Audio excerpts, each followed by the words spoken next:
Hello gamers and future friends, I'm Blarglefarg and I played 10 more random Steam demos I thought I would share with you. To start off, we have Cuisineer. Anyone who was a fan of the classic game Moonlighter, this is a must-buy as this game resembles that to the fullest. Only instead of inheriting your father's shop, you inherit your parents' restaurant and you are required to cook meals to keep it afloat. The way the enemies and dungeons were designed was perfect. When I first started, I was like, wait a minute, so I'm going into a dungeon so I can come back and cook food? How does that work? And then I was so happy upon seeing the enemy designs and realizing they are actually where the ingredients are coming from. The way the enemies and dungeons were designed was perfect. The enemy designs in this game were so creative how the developer turned food into enemies. In order to cook meals, you need ingredients. And to find ingredients, you are required to collect them from fallen enemies, which may sound weird until you see these enemy designs. The demo shows us a few, such as a pepper that shoots fire at you, a loaf of bread that rams you, chickens, once killed, will drop eggs. After the dungeon, you then go back to your restaurant and start preparing meals for the public, which started out a bit frustrating.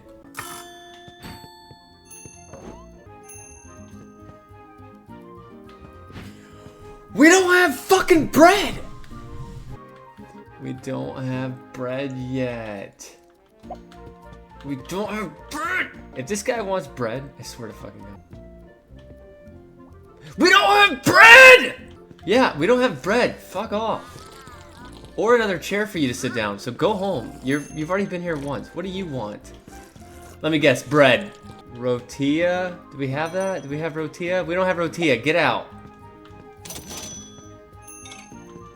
If you ask bread for oh, I'm about to buy some bread and shove it up here. Fuck. The town had your classic blacksmith, a furniture store that allows you to upgrade your restaurant, who all provide you with side quests throughout your dungeoneering. As far as weapons go, you have your everyday household kitchen appliances. You start out with a spatula and a cool frying pan special attack. Combat was fluent, enemy designs were hilarious, and I will definitely be picking up Cuisineer when it is released. However, there is no release date yet. Up next, we have Island of Winds. This game was a weird one, gameplay-wise. You start out exploring, and soon after a bit of puzzle solving, you get a staff, and the staff allows you to help the town. Help the town in my short playtime consists of turning over sheep, removing bonfires, and what I assume to be brainwashing spiders. I don't really know, you just sort of hold up your staff to them and they just sort of run away. I can't say for certain this is the entire game, but this is all I did in my playthrough. Just walk up and help sheep turn right side up and remove bonfires. The only thing, I only had one problem with this game, only one. The time it takes to perform any of these tasks is too freaking long. It was just too slow, and it made the gameplay feel too tedious and frustrating. I'd be trying to complete the process and spiders would just keep hitting me. And like, well, you know, what's up with these sheep? I don't understand. There's just sheep everywhere just needing to be flipped over. You see all these locations on the map where in the distance you see there's web on the wall. Behind all these, there lurks a sheep tipped over and you need to help up. Which kind of was confusing because like there's no one in this town. So like I'm helping the sheep to do what? Just get captured again? I'm certainly not looking after them. If I was, they wouldn't have been captured in the first place. There's one boss fight I ran into, but because the time to do an attack took so long, it felt so tedious, I ended up just stopping the fight halfway through and uninstalling. The whole fight was just a bit too boring. All this would have been fine if the attack wasn't this slow. I will give the developers prop for visuals. They did an excellent job with the world design. Sadly, the only thing to do gameplay wise is walk over and flip over sheep, solve the same puzzle 3 times. There is currently no release date for Island of Winds, but keep in mind it is just a demo and in early access. Maybe all this was just for the developers to flex at their world design, so I do recommend wishlisting this to see the final product upon release. Up next, we have Laika Aged Through Blood. Does anyone remember those classic motorcycle games where you would ride through a terrain and try not to flip over your car or bike? It just feels like there were hundreds of them. So if you enjoyed those games and wouldn't mind a trip down memory lane, I highly recommend wishlisting Laika. You are a fox on a motorcycle riding through a very unique and well-drawn world. As you can probably see with this gameplay, you can see why I bring up those classic side-scroller biker games from the past. Later on in the game, you eventually get a gun to shoot enemies, you have to do tricks to regain your ammo and your ability to deflect bullets. The demo was very short but also very fun. And quick warning, it may look like this is a kid's game, but please note there are very graphic scenes in terms of blood and gore, as well as a few curse words, just in case anyone is watching and thinking their kid might get a kick out of this. In the end, I will be taking that trip down memory lane upon release, the memory of those times being in school when the teacher was absent, and I'd be playing Bike Race, Earn to Die, Moto X, all these types of games on the computer. Still no release date, but with the power of wishlisting it, you won't have to keep following up. Up next, we have Stop Dead. I enjoyed this game so much, I actually stopped playing because I didn't want to overplay it or spoil it before the final product. Stop Dead is a fast-paced first-person something. I don't really know. It's not a first-person shooter. You can pick up guns, but it's definitely not a first-person shooter. You have these webbed hands that allow you to grab just about any object you want and throw it at enemies. You can pick up weapons to shoot them. This game was 24/7 non-stop entertainment. I cannot wait to see how badass this game looks in the hands of a master of the controls. It would look like I'm watching the movie Hardcore Henry again. What a movie. The only thing I would recommend from the developers to add is not so much remove it, but give the player the option to deactivate that if you stop moving, you die. Which I'm mad at myself for even asking, considering the game is called Stop Dead. Anyways, I enjoyed every second of my playtime, and I guarantee you will too. I recommend wishlisting it, but keep in mind there is no announced release date yet. Okay, gamers and future friends, I have a confession. I am not a creative person.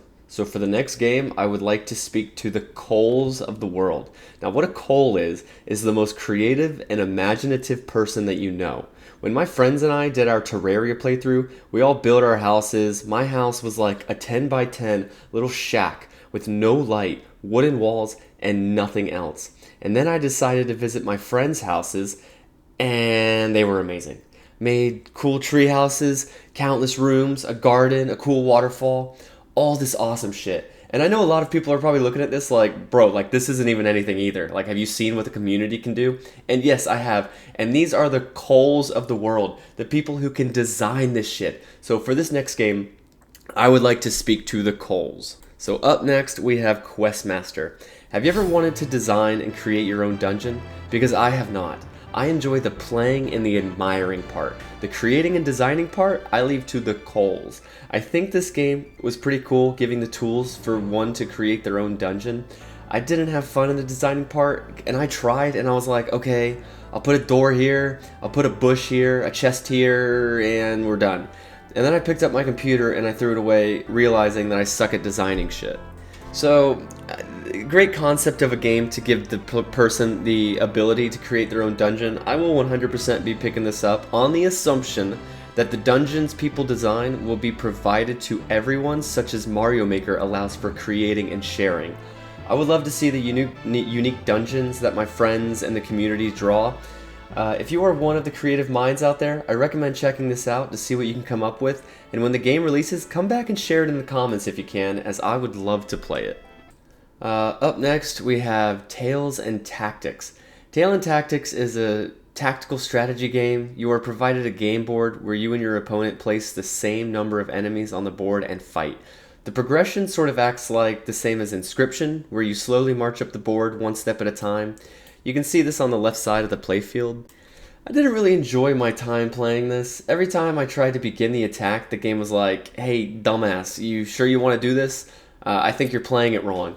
And I was like, I don't give a fuck. Fine, if you know how to play the game, why even ask me to play? Just go and play it yourself, you know what I mean?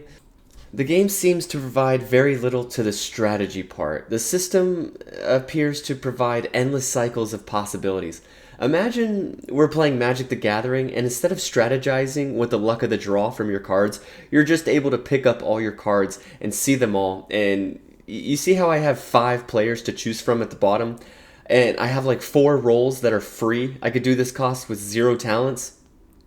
There's never a time I felt I needed to work with what I got, because I could always roll and wait to get what I needed.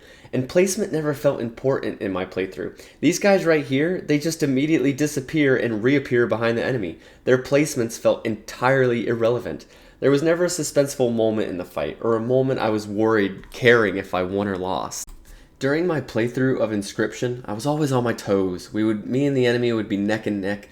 I felt I needed to think about every possible outcome. I would break a sweat feeling so much pressure. In Tales and Tactics, I never felt that. I just put my guys down, hit play, and said, fuck it, whatever happens, happens. Do what you can. Now, please remember this is a demo, doesn't speak for the entire game, and I'm sure these developers are listening to the feedback. And honestly, the character designs were pretty cool. It was cool to have an actual board rather than cards in your hand or static enemies attacking like Slay the Spire or Monster Train. So I plan to follow up upon this upon release, but I think it has great potential. Up next, we have Odinfall, a pixelated, badass-looking roguelite. The game was awesome. It was your classic vampire survivor type game, except you move up on the map from location to location on a screen that shares a striking resemblance to a classic Mario game.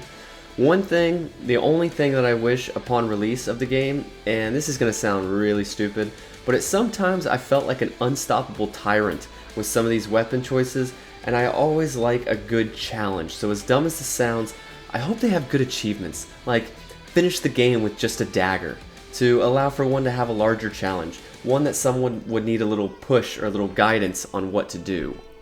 I did not encounter any boss fights in my playthrough, but as the trailer provided, we have some to look forward to. They have an enemy database, and from the looks of it, there will be plenty in store for us, as well as a weapon database, which shows plenty of weapon choices. Each run is different, as in you never know what weapons will drop, but I actually prefer this type of game rather than knowing what you're going to spawn with every time. The demo provided 3 characters to play as, all with their own abilities, which also provided for a variety of gameplay options. I also didn't find out how to use my currency throughout, or if there was any way to upgrade my character in the hub area. If every run you are the same going in as the last run, it could lead one to believe they aren't making any progress and give up easily.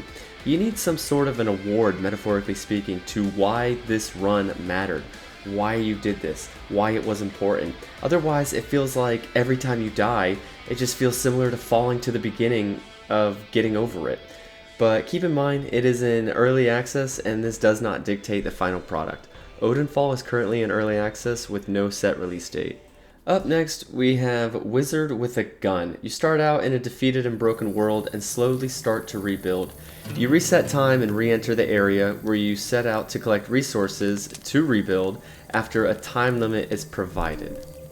I know I say this for every game, but you have to if it's true. The art style for this game is truly unique. I was not provided with too many enemies in my playthrough, but if you watch the trailer, you will see they are showing there is plenty to come. The world each time I went in never seemed like it expanded very much in size. This may be just how they decided to show the demo, but if this is the case, I believe it is always the same dimensions, just what appears in the world varies. You are given a time limit to get your resources and get back to base to reset the clock again. I never found out what happens when the time runs out, but I just assume you die, but I might be wrong. You're able to upgrade weapons, different types of ammo, bullets that burn poison victims. You're given a crafting table, a bank to store resources.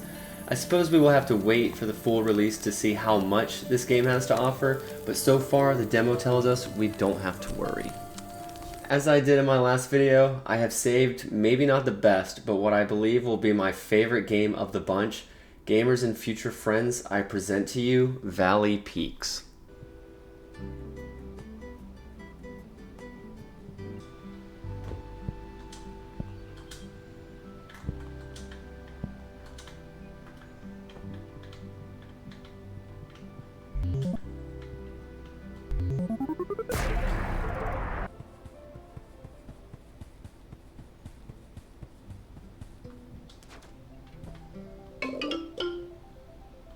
Valley Peaks, if I'm being honest, doesn't look like it provides anything special. You're just a frog that climbs rocks. But you know what? That is just fine by me. The visuals, the unique art style, the simple gameplay is just what I like to play. I was a big fan of Sable when it came out, and it can be argued you don't do much in that game either. You just move around and explore. But there is something about doing ordinary things in an extraordinary place that always gets me hooked. Progression in Valley Peak sort of acts like a scrapbook. In your scrapbook, you see X amount of tasks in the area you are currently in. There are NPCs around asking for assistance. Once you have provided the help, you can then cross off the task of your scrapbook.